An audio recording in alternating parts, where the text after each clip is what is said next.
আমার এই ভিডিওটা পঞ্চমীর দিন রান্না করেছিলাম। পুজোতে আমার নাতি এসেছিল, নাতির সাথে আনন্দ করতে করতে এই শাপলার ভিডিওটা তোমাদের সাথে শেয়ার করতেই ভুলে গেছি। তাই এখন ভাবলাম থাক, পুজো চলে গেছে তাতে কি হয়েছে, আমি এই শাপলার ভিডিওটা এখনই শেয়ার করব। এখানে 2 আঁটি শাপলা ভালো করে কেটে বেছে ধুয়ে নিয়েছি। ধুয়ে এবার শাপলাটার মধ্যে ভালো করে লবণ মেখে রাখবো। শাপলার মধ্যে লবণটা মেখে রাখলে শাপলার মধ্যে গায়ে যে জলটা আছে এটা সমস্তটা নিগড়ে পড়ে যায়।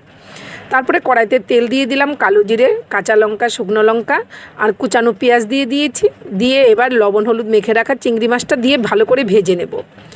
পেঁয়াজের সাথে খুব ভালো করে ভেজে নিয়ে তার মধ্যে দিয়ে দিলাম হলুদ গুঁড়ো, জিরে গুঁড়ো, ধনে গুঁড়ো দিয়ে মশলাটা দিয়ে পেঁয়াজের সাথে চিংড়ি মাছটা মশলা দিয়ে ভালো করে ভেজে নিতে হবে। তোমরা ভিডিওতে দেখতেই পাচ্ছ কতটা সুন্দর করে ভাজা হয়ে গেছে। দেখো মাছের গায়ে থেকে কিন্তু তেলটা একদম আলাদা হয়ে গেছে।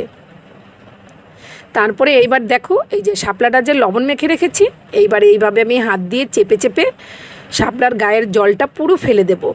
দিয়ে এইভাবে শাপলাগুলো আমি চিংড়ি মাছের উপরে দিয়ে দেব।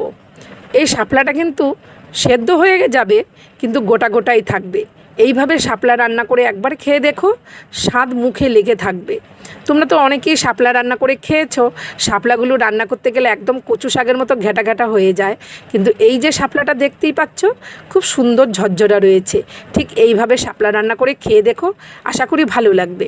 ভিডিওটা ভালো লাগলে একটু লাইক কমেন্ট করে যেও। আজ আসি, টাটা।